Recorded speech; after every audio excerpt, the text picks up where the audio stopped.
नमस्कार।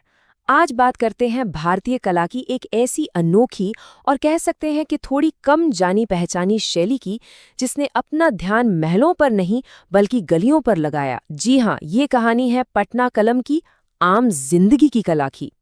तो जरा सोचिए, क्या होता अगर कला राजा रानियों और देवी देवताओं को छोड़कर आम लोगों पर फोकस करती। मतलब धोबी, कहार, चूड़ी बेचने वाले, इनकी जिंदगी को कैनवास पर उतारती। बस यही सवाल हमें सीधा पटना कलम की अनोखी दुनिया में ले जाता है। तो आज इस सफर में हम क्या-क्या देखने वाले हैं। सबसे पहले पटना कलम से मिलेंगे, फिर जानेंगे ये पैदा कैसे हुई, इसकी कला की बारीकियां समझेंगे, इसके महारथी कलाकारों और उनके हुनर को देखेंगे, और आखिर में बात करेंगे इसकी विरासत की। तो चलिए शुरू करते हैं पहले पड़ाव से। ये है पटना कलम का परिचय, जिसे दुनिया की पहली इंडिपेंडेंट स्कूल ऑफ पेंटिंग होने का भी गौरव हासिल है। तो ये पटना कलम है क्या? इसे कंपनी स्कूल भी कहते थे, और ये कह सकते हैं कि दो दुनियाओं का एक संगम था। इसमें जो बारीकी थी वो थी मुगल स्टाइल की, लेकिन जो रंग थे वो यूरोपियन स्टाइल के थे। और सबसे मजेदार बात, इसका सब्जेक्ट था आम हिंदुस्तानी, उसकी रोजमर्रा की जिंदगी। और पता है इसे खरीदता कौन था? अंग्रेज अधिकारी और व्यापारी, एक यादगार के तौर पर। तो सवाल ये उठता है कि आखिर ये अनोखी स्टाइल पैदा कैसे हुई? इसका जवाब ना इतिहास के पन्नों में ही छिपा है। चलिए देखते हैं इसके जन्म की कहानी। देखिए, कहानी शुरू होती है मुगल साम्राज्य के ढलान से। औरंगजेब के दरबार से जब कलाकारों को सपोर्ट मिलना बंद हो गया तो वो बेचारे मुर्शिदाबाद चले गए।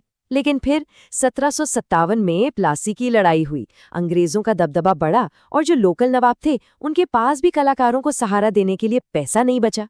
ऐसे में इन आर्टिस्ट को एक नई उम्मीद, एक नई जगह मिली, पटना, जो उस समय ईस्ट इंडिया कंपनी का एक बड़ा बिजनेस हब था।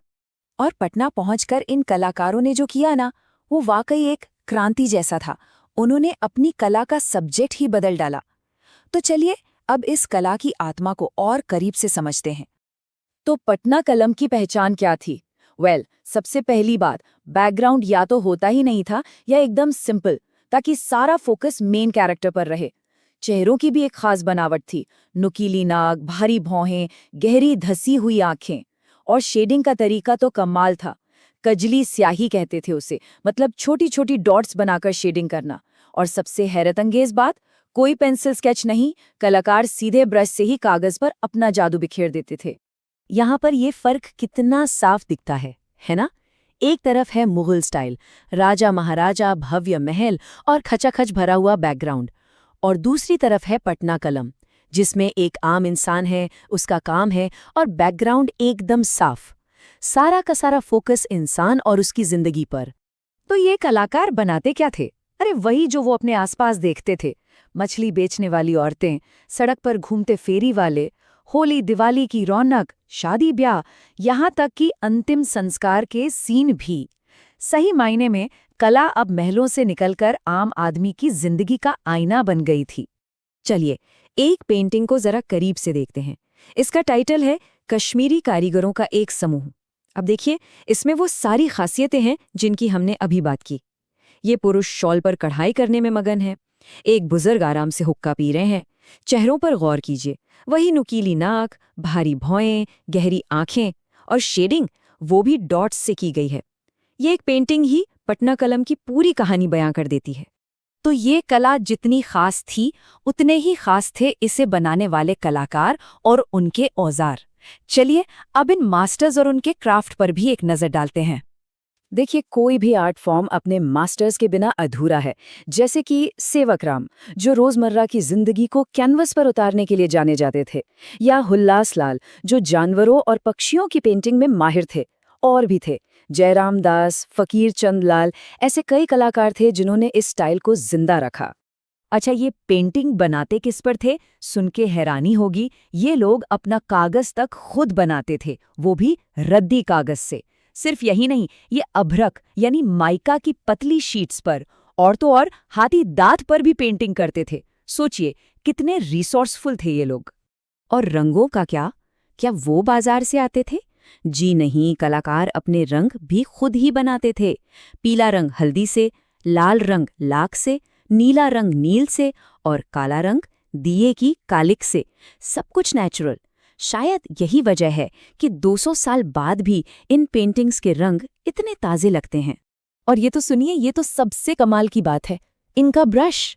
जरा सोचिए, गिलहरी की पूंछ के बालों को उबाला जाता, फिर उन्हें कबूतर या बाज के पंख में बांधकर एक बारीक सा ब्रश तैयार किया जाता था। ये सिर्फ आर्ट नहीं था, ये तो अपने आप में पूरा विज्ञान था, एक कलाकार की आत्मनिर्भरता की मिसाल। लेकिन हर कहानी की तरह इस कहानी का भी एक अंत हुआ, पर उस अंत के साथ एक ऐसी विरासत भी जुड़ी है जो आज भी जिंदा है।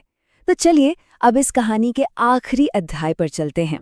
तो आखिर पटना कलम खत्म क्यों हो गई? इसके पीछे 3 बड़ी वजहें थीं। पहली, जो इसके मेन खरीदार थे यानी अंग्रेज, वो भारत से चले गए। दूसरी, जो अमीर भारतीय थे उन्हें ये स्टाइल कुछ खास पसंद नहीं आया। और तीसरी और सबसे बड़ी वजह, टेक्नोलॉजी। कैमरे का आविष्कार हो गया। जब तस्वीरें इतनी आसानी से बनने लगी तो हाथ से बनी पेंटिंग्स की मांग अपने आप कम हो गई।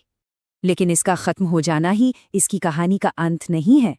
जैसा कि द इंडिया क्राफ्ट प्रोजेक्ट की तानिया बरेरिया ने कहा है, इतिहास के सुनहरे पन्नों में पटना कलम ने इस बात में क्रांति ला दी कि सड़कें भी कला का एक मजबूत विषय हो सकती हैं, और ये वाकई एक क्रांतिकारी सोच थी। तो असल में पटना कलम की सच्ची विरासत क्या थी? इसकी विरासत थी भारतीय कला को राज दरबारों की सेवा से आज़ाद कराना। इसने ये साबित कर दिया कि एक धोबी, एक कुम्हार या एक फेरी वाले की जिंदगी भी उतनी ही अहम और खूबसूरत है जितनी किसी राजा या रानी की। और यहीं पर हमारे लिए एक सवाल खड़ा होता है। अगर पटना कलम के कलाकारों ने अपने समय की आम जिंदगी को अमर कर दिया, तो हमारे आज के दौर में वो कौन से साधारण पल और लोग हैं जिन्हें आज की कला में जगह मिलनी चाहिए? ये वाकई एक सोचने वाली बात